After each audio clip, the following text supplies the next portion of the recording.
Welcome everybody to Youth Studies Information Session. My name is Sarah Zeller-Berkman. I'm the Academic Director of Youth Studies Programs, and I'm joined today by my colleague Carrie Shockley, the Director of the John F. Kennedy Jr. Institute for Worker Education. We have 3 goals for our session today. We'll give you an overview of the CUNY School of Professional Studies, an overview of the MA in Youth Studies, as well as the Advanced Certificate, and then we can answer any questions that you have about the program. So I'm going to turn it over to my colleague, Carrie Shockley, to give you a sense of CUNY SPS. Hi, my name is Carrie Shockley, as Sarah mentioned, and I'm the director of the JFK Jr. Institute for Worker Ed. And with Sarah, I'm one of the co-developers of the MA in Youth Studies here at the CUNY School of Professional Studies. So let me tell you a little bit about CUNY in context and then CUNY SPS. CUNY is one of the largest public universities in the country with more than 500,000 credit and non-credit students. And the CUNY School of Professional Studies is one of 24 colleges within the 5 boroughs of New York City. So because of our campus locations for CUNY and the commitment to affordability, CUNY is able to offer a broader access to education for residents of the city. CUNY SPS is home of CUNY's first fully online degrees, so that way we're able to expand access to education.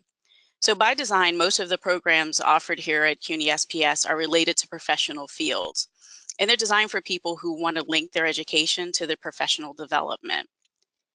The degrees are innovative, so not just responding to where a field is today, but where the field is going in the future. And so all of these aspects help meet the needs of learners, industry partners, and the communities that we collectively serve. So let me tell you a little bit about the MA in Youth Studies. So this degree was developed with the practitioners from the field in mind. And this includes those who may have studied in an unrelated field at an undergraduate level and then found themselves in youth work. So a field that might be a little more narrow in scope, so such as education or social work or counseling, or something that's not related to youth work at all. Professionally, we see this as a degree that's for frontline workers who are looking to advance in their careers. Folks who are already working as supervisors, advocates, activists, researchers who want a more theoretical content, administrators, program managers, program officers responsible for designing, supervising, and evaluating youth programs, as well as undergraduate students who already have studied youth studies but want a higher level of education in the field. When you think about job prospects, the salary bumps are quite big. So usually there are 2 types of youth workers. There are those that work part-time and those that work full-time. And we see this degree as sort of bridging the gap between what you need to know to make that transition from part-time to full-time, if that's you. And so typically when we're looking at positions, there are those that are higher level and, like I said, full-time. So master's qualified jobs are typically on the administrative level, and open position salaries were nearly double than those of the positions that required a bachelor's degree. So in thinking, you have to keep in mind, you know, the scope of work shifts. So frontline workers are typically part-time. Also, there's a difference between running programs compared to designing, implementing, or evaluating programs. And then sometimes you're adding on additional responsibilities such as fundraising, staff supervision, et cetera. But these are all skills that are developed during this degree. We're often asked about job prospects and what should graduates anticipate in terms of jobs. So you're ready and better equipped for higher level positions in youth serving organizations, higher level positions within city agencies that serve youth. And then there's also the opportunity to teach in an undergraduate youth studies program because you would have what would be an advanced degree for that. So a quick overview of the degree, and then Sarah's going to go a little more in depth on this. So it's face-to-face. I mentioned that SPS is primarily online. Our program is face-to-face with some online offering. It's a standalone degree. So we highlight this because youth studies is typically embedded within another academic discipline. So that would be like within an education setting or within social work or within counseling or family and community development. But we really see this as a multidisciplinary degree, recognizing that youth workers wear a variety of hats in their job, and so you need a variety of skills to be able to do that work. It's a 30 credit major, so 10 courses, and that's 8 required courses with 2 electives. And then within the 8 required courses, there's a lot of practical experience or opportunities for practical experience. So there's a research methods course, a capstone course, and then your practicum, which really are learner directed, and then you work with the faculty for guidance. So you can make it whatever it is that you want to hone on. And you know, with faculty support, you're able to do that. So now at this time, I'll hang it back to Sarah, who will talk more about specifics on the degree and the program, and I'll be back when you have questions, etc. Thank you, Carrie. So now that you have a sense of the overarching structure of our MA, I want to give you a bit about our program's commitments, learning outcomes, and then more about each of the required courses and elective classes, as well as other programming. So we have 5 commitments that make our program unique. We are a youth studies program that combines theory with practical skills and competencies.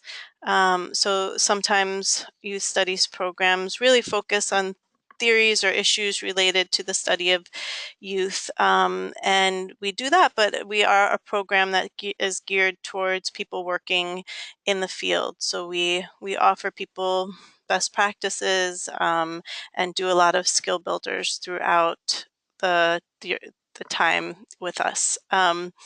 We offer a sense of kind of the socio-historical context that shapes our field, as well as really what's happening now. What are the promising practices in our field? In our program, we have an explicit commitment to social justice. So we think about a youth development that is to shift status quo for and with young people, not necessarily to fit youth into programs or structures that aren't working for them. And we think about young people as assets. So we have a participatory and strength-based approach to the work that we do here and the way that we organize our coursework. We also have an intersectional approach, meaning that we look at how race, class, gender, sexuality, immigrant status, disability, etc., impact young people's development and also how they're perceived, etc. We have 9 program learning outcomes. I'll give you a summary. So as I mentioned, we really combine theory and history with knowledge of current issues, opportunities, and best practices. We want to make sure that our students are able to analyze and advocate and have an awareness of both local and national policies that are impacting the field of youth development as well as young people's lives writ large. We are building skills in leadership management, evaluation, and direct facilitation with young people, and we really create many opportunities for people to apply those skills, come back to the learning community and talk about challenges, etc., as you know, and what went well in trying those things out. And then we also are a program that is interested in developing practitioner researchers, so making sure that our students have the knowledge and skills to generate research about their programs and or youth issues, and that we are contributing to the knowledge base in the field of youth development, and that our students can be, if they choose, at the forefront of that knowledge creation. As Carrie mentioned, we have 8 required courses. You'll begin your educational journey with 2 classes, the historical perspectives on adolescence and the youth development class. The historical perspectives on adolescence class really looks at the concept of adolescence through its twists and turns in history, as well as how it's perceived in different fields, so education, law, justice, etc. The youth development course gives a bit of the theory and history of the field of youth development, as well as promising practices related to things like trauma-informed approaches, neuroscience, growth mindset, but then also looks at these intersections of youth development and gender, youth development and sexuality, youth development and race, youth development class, etc., as well as taking a critical look at where the field should be going. The youth action and agency class looks less at young people's development and how you create the conditions for them to thrive, and more at how you partner with young people to support the development of programs, of communities, of the institutions that serve young people. So looking at civic engagement, youth-adult partnerships, youth participatory action research, and participatory evaluation. The group work class emanates from our social work kind of lineage. As Carrie mentioned, we're an interdisciplinary program. And so in this class, you'll go deep into facilitation of groups. How do you identify the needs of a group? How do you use yourself as a group worker? How do you kind of move a group through the stages of group development? And then, as Carrie mentioned, we have a practicum, which is really about how you design and run quality youth programs. For us, the practicum is not one where you necessarily need to do 15 or so hours in another program a week. We know that most of our students have full-time jobs. If you need and want connections to a youth serving organization in which you can use as a learning lab, we do have connections with organizations that want to work with our students, but you can also use your own site and test out the different skills that you're learning in this setting. Our research methods course covers a lot. It does qualitative and quantitative research methods, as well as gives a little bit of a sense of some critical methods, feminist methodologies, indigenous methods, etc. The youth policy course, as I mentioned, hones in on skill builders related to analyzing, developing policies, and really thinking about advocacy, as well as building up a knowledge base of local and national policies that are impacting young people's lives. Lastly, with the Youth Studies capstone course, this is really your opportunity to go deeper in one of 2 ways. So it may be that through your various coursework, you realize that there's a particular topic of interest that you want to create some research on, have an opportunity to study more in depth. So this is a space where you can create your own research. And for some people, you can go deeper into your own educational journey by creating kind of an educational biography, reflections on each of your classes, and then creating a research question that's about your learning across the program. In terms of electives, we have many options, but you are only required to take 2 courses. So I can tell you about some of the electives that are running now. We have the adolescent sexual health elective running. We have the youth identity and virtual environments, but it's actually digital environments. That looks at how identity is constructed in online spaces via gaming, social media, how it's used for activism, learning, etc.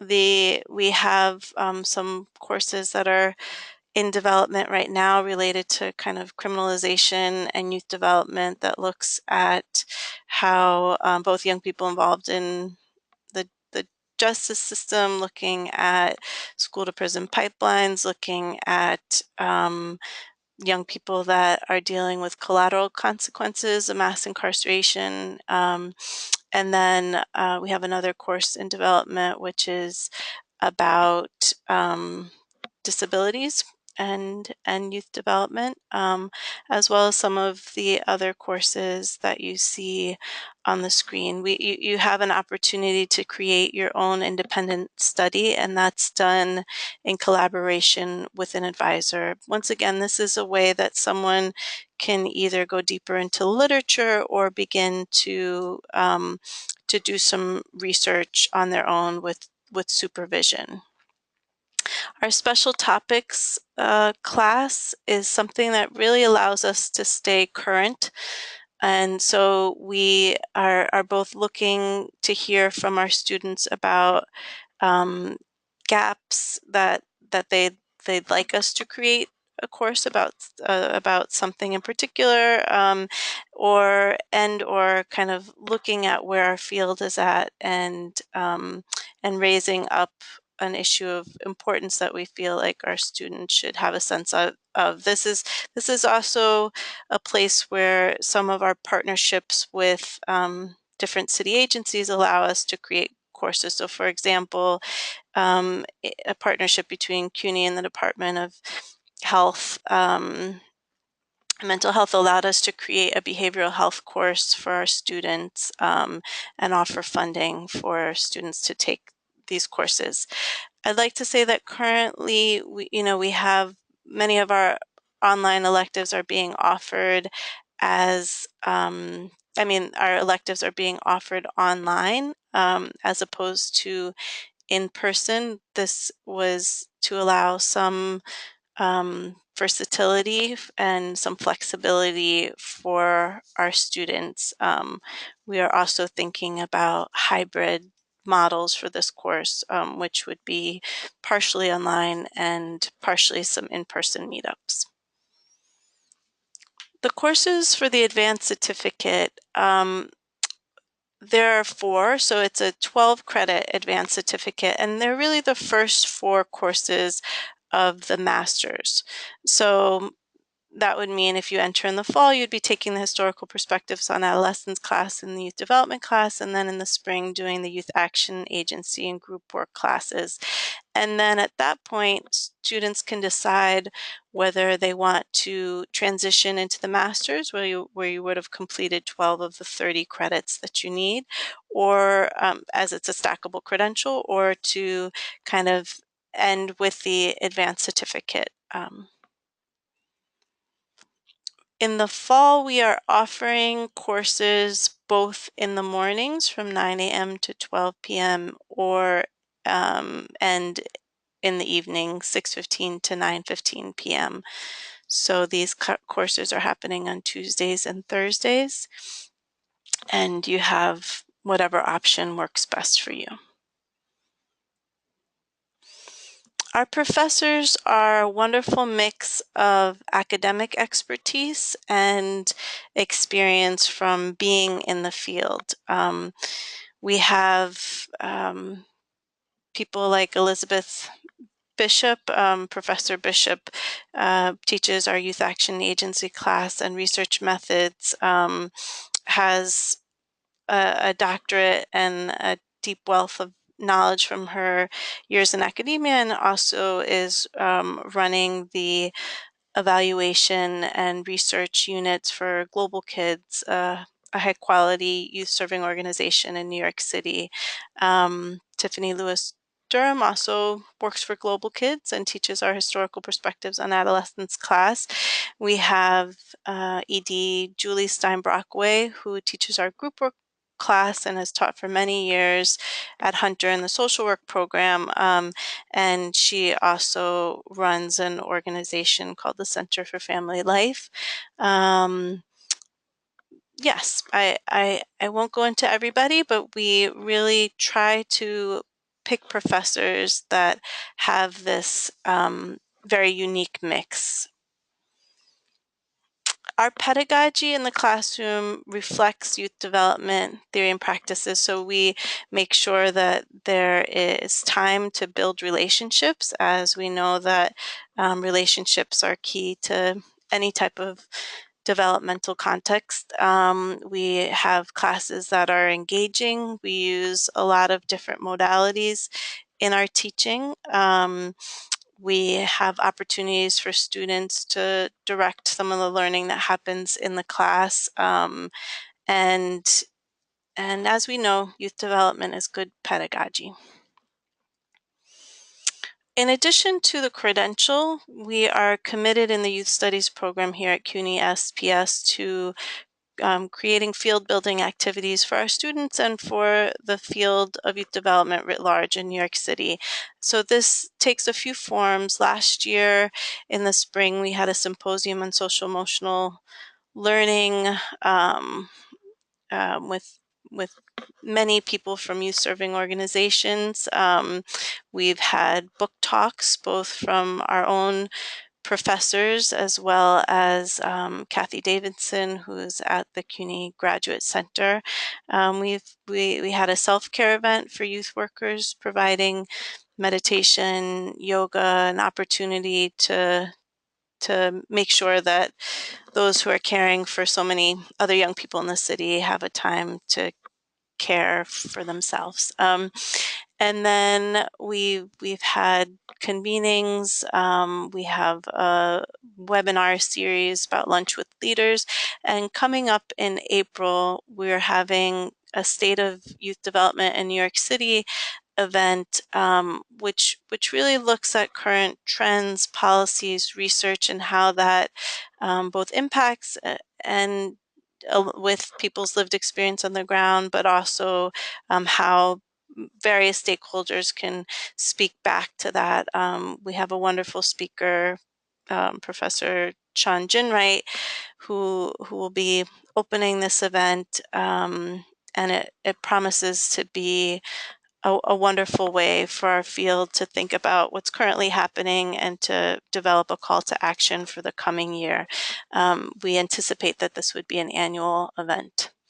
We have a research agenda here at the program. So currently our research is about involving young people in creating research about policies and issues that impact their lives. So we have a project that happened this summer called Change Focus NYC, where students from their master's program who received scholarships to be able to work with other young people from around the city to develop some research that is being used by ACS and DOE to inform a data sharing initiative that they have, which really kind of allows other youth in New York City to speak back to their experience with these agencies. And we have support from Ford and the city to do this work. This is ongoing. This happens here at CUNY SPS on Thursdays. We also have, for the first time, we're going to offer this summer a global summer intensive, and we're going to Colombia, to Bogota. And this intensive will offer students an opportunity to learn about youth participation in other parts of the world, specifically around peace building efforts, and kind of how this happens both in the context of youth serving organizations, but also self-organized youth advocacy work. I just want to share with you, we have our graduating class for 2018 who shared their reflections and how they're feeling at this moment as they approach the end of time in the program. So we have words like devoted, fulfilled, motivated, empowering, engaged, wowed, energized, awakened, excited, passionate, adventurous, emancipated. And we feel very lucky here at the program to have such an amazing group of students that are graduating and have incredible students in all our cohorts. So these are some of the basics. After I told you a little bit about the program, we are located very centrally. So we're on 31st Street between 6th and 7th. We're close to all trains. The cost at CUNY is pretty affordable for in-state tuition. It's $440 per credit, which means that you'd be paying $1320 per course. Out of state, it's $805 per credit, which is $2,415 per course. We know that although CUNY is affordable, we want to offer support for youth workers to be able to earn this credential, and we do have various opportunities. There's the John F. Kennedy Jr. Institute for Worker Education Scholarship, which pays one of the courses and the student pays the other course, as most of our students move through the program at 2 courses a semester. We have CUNY SPS General Scholarships. We have DYCD Scholars, which is if you work at a DYCD funded program, you can apply to get some support that doesn't have to be applied to tuition. It can be used for whatever you'd like. It's usually between $500 and $1,000. If you're part of United Neighborhood Houses, you can get the Emily Menlo Mark Scholarship. We have a new scholarship for people that are part of the New York City Hive. So please look on our website and contact us in regards to scholarships. If you'd like to apply after all you've heard, we have our deadlines coming up on June 4th. This is the deadline for both the MA and the advanced certificate. You can apply by logging into our website and clicking the Apply Now button. To get into the program, you need to have a GPA of 3.0 or higher. I want to say that we have a rubric that we're using. GPA is one of the things for which you get points on this rubric. It's not the end-all be-all, so please don't not apply if you don't have a 3.0, but just know that we may need to do an extra follow-up interview and also contact your recommenders if that's the case. You would need to have transcripts from any school that you've attended. So this includes summer programs, study abroad, any school. We need to have transcripts, and this is something you need to get on early. You need to have a BA or BS. If you have it in a related discipline, this also earns you some points, not required. We do prefer experience. You will have to write a personal statement, submit your CV, your resume, and then have 2 letters of recommendations. These should not be lateral recommendations, so no friends, colleagues, family members. This should be either from a professional context like a supervisor or from your academic experience. And then, as I mentioned, an individual interview may be necessary. We're going to open it up for questions. I want to mention one other thing. One of the differences between the master's and the advanced certificate is that you can apply for financial aid with the master's and you cannot do that with the advanced certificate. So that's just one caveat if you're thinking about one or the other. Okay, please let us know if you have any questions.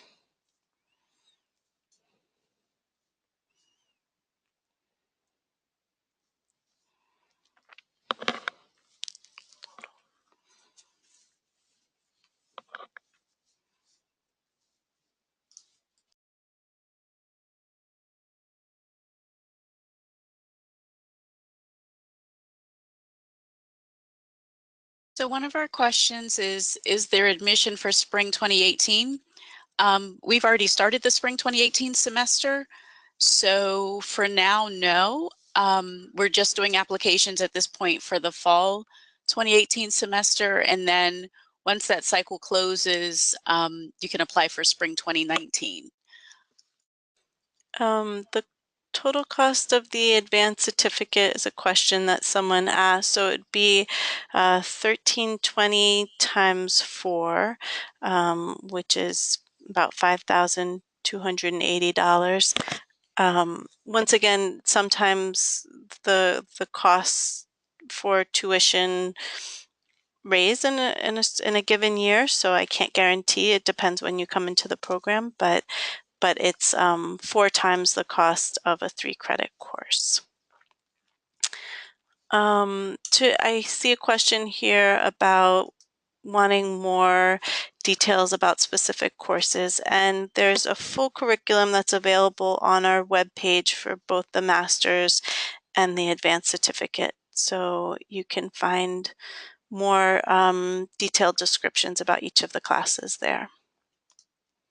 One of the questions is about how large are the classes typically in terms of, I guess, seats.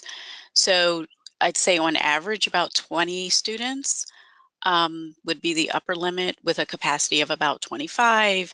They vary at anywhere between 12 and 20, I would say, on a given semester. But the program is growing and our capacity is typically capped at 25. See a question here about required courses being offered online or as hybrids. And at this moment, because we think it's really important to model some of the youth development principles and practices or group work practices in the space, we are not offering our required courses online, but have provided some flexibility for students by having our electives be online. And soon we're thinking more about hybrid models, given some feedback from our students.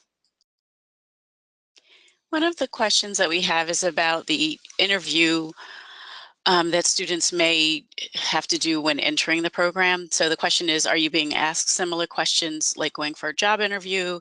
I'd say it's more for just trying to understand how the MA fits into your world of work and your goals in terms of your career. That's one direction. Generally, the interview is required when we're trying to understand a little bit more about a person that where we have further questions about academic history, want to know a little bit about what might have happened during a semester or two that might have helped tank your GPA. So what was going on, and if those issues are addressed in the essay, we typically don't need a follow-up. We're just trying to get a full picture of who the candidate is and really assess readiness for entering a master's level program. We want to be sure that you're ready to jump in and do the research, and typically how well you've done in an undergraduate program is an indicator, but as Sarah mentioned, it's not the end all be all. So we just want an opportunity to talk to someone and really see where they are. There's a question here that wants clarification about whether this program is online. The majority of classes, meaning all your required classes, are in-person classes. They are not online. The only classes that are currently being offered online are electives, of which you have 2 in the program. We have another question here about the expected length of time to acquire the master's. Students typically move through the program as a cohort, taking 2 classes per semester. This does not work for everybody. Some people have huge roles at their job or have other family obligations, or simply want to take one class a semester. If you take two classes a semester and do either an online elective in one of the semesters or do electives in the summer, then you can move through this 30 credit master's in 2 years. It's designed to be able to be done in 2 years. For the advanced certificate, if you're moving through at 2 classes per semester, you would be finished in a year. We have a question about how large is the program in terms of the number of students. So this semester, we're at 68 with 2 advanced certificate students, so a total of 70. Typical class size, again, would be about 20. So the group that started with us now 2 years ago, their class size is a little bit smaller because they were our first cohort. So they're at around 11 students, but as the program grows, typically about 20 to 22, I would say, with a cap of around 25.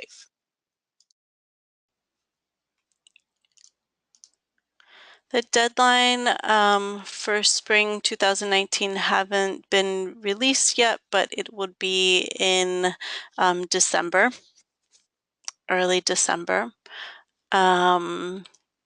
And that will be released on the pretty much the day that these applications are due. They open the applications for the next semester. We have a question about how many people are allowed in each cohort for the program. Currently, we haven't put a cap on this, but we encourage you to apply. What we typically have done is, as required, if we need to add another section for a class, we will do so. For right now, we don't have a cap on a cohort.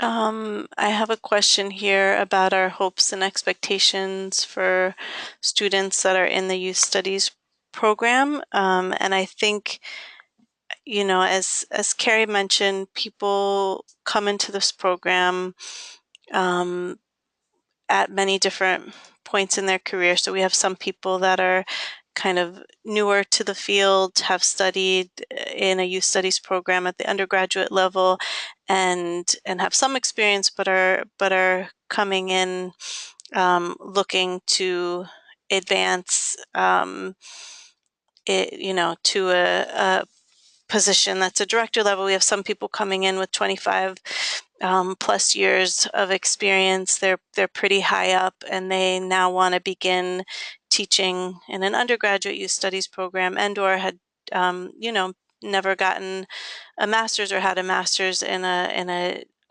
different field, and want to have a learning community and be steeped in current promising practices.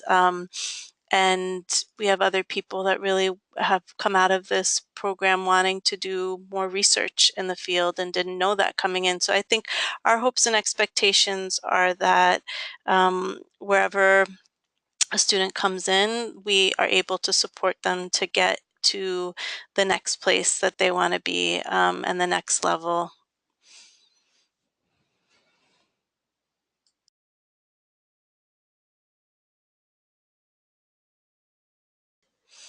There's a question here about how large is our graduating class for fall 2017, and it's 12 students. Oh, for fall? Oh, fall. For the people that are graduating on June 1st, it's 12. So this is a cohort actually that started, many of them started as advanced certificate students in 2013, and then moved into the masters when we launched officially in 2017 in the spring.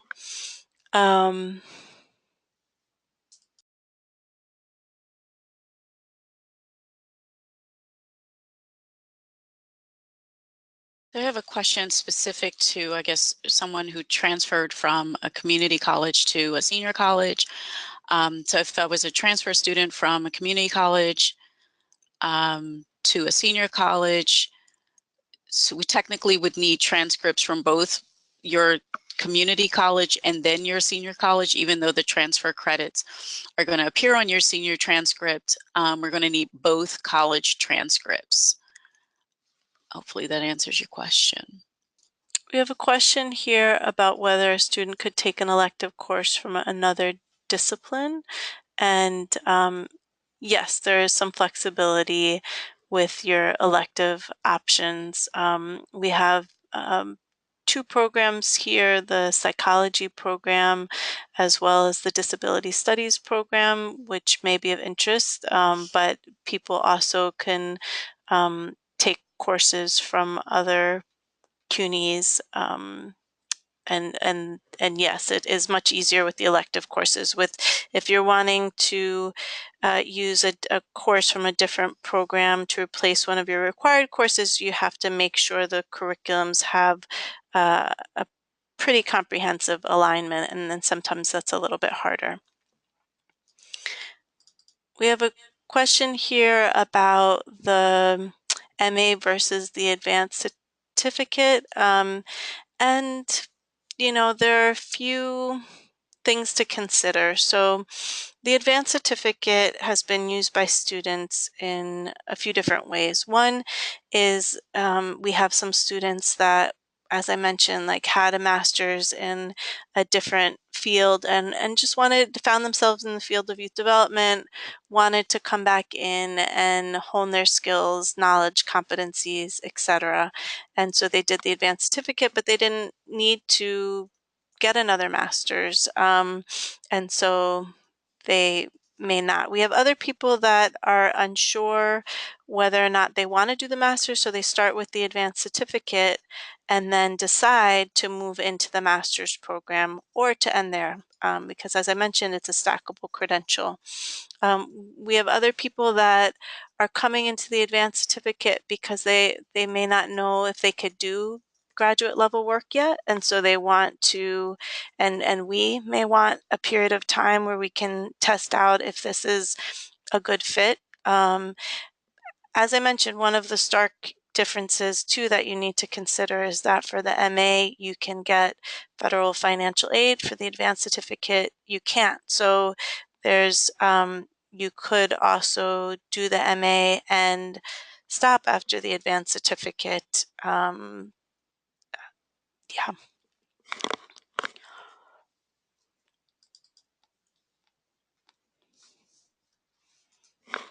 Are there any additional questions?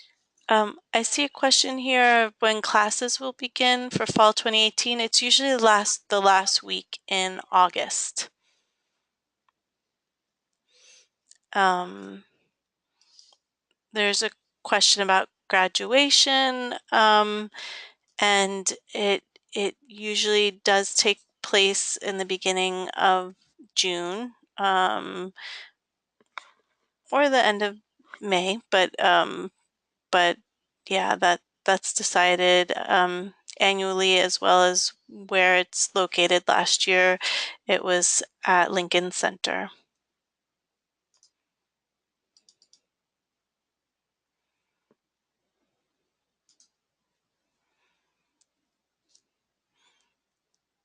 Um,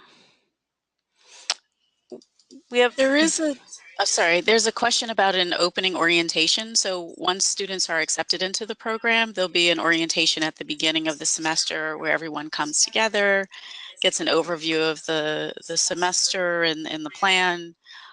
So yes, there'll be an orientation at the beginning for each cohort that comes in. Yes. There's a question here about the field work and the practicum. So if you are coming in working full time, you can choose to use your own site as a learning lab to test out the various skills that you're working on in class. But there are also, we have partnerships with different agencies, and you can work with one of those agencies. We can connect you to them if there is to do a project in a different organization. We also have some visits that the whole class goes to that are to kind of exemplary organizations. So So the practicum course has many different options within it. I see another question here about financial aid. So if you don't get one of the scholarships, yes, CUNY SPS does payment plans, and you can work with the financial aid office to figure out what works best for you. Currently, based on our funding, we've been able to offer scholarships to almost half of the students that are in the MA, and as well as the advanced certificate. So in addition to submitting an application, you should also be looking online to see what opportunities are available through the scholarship office. And then there are some scholarships that are very specific to youth studies. So continue to check our homepage, or our page for the degree itself, as well as the advanced certificate, to see what opportunities we've been posting. As Sarah mentioned, there are a few opportunities, one through the JFK Junior Institute, as well as DYCD. So for staff who are affiliated with the Department of Youth and Community Development at their agency, DYCD offers a stipend, but the applications are processed through us. So please take a look and keep checking back for different opportunities as we post them. We have a question here about payment plans being offered for the advanced certificate as well, and yes, absolutely. The other question that we have here is when acceptances are generally announced. So it depends when you submit your application. We're just beginning our current cycle, and we do have people that have already submitted their applications. Those people will be hearing relatively soon. If you submit, usually there's about a 3-week turnaround period. And then once again, if you submit on June 1st, it depends if you have everything in place. Usually when it's a 2 to 3 week turnaround period. However, it depends on the person submitting and how complete their application is.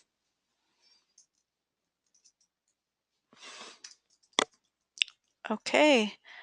Thank you, everyone. Please contact us with any other questions or concerns, and this PowerPoint will be sent out to all those who registered. Thank you and have a great rest of your week. Bye.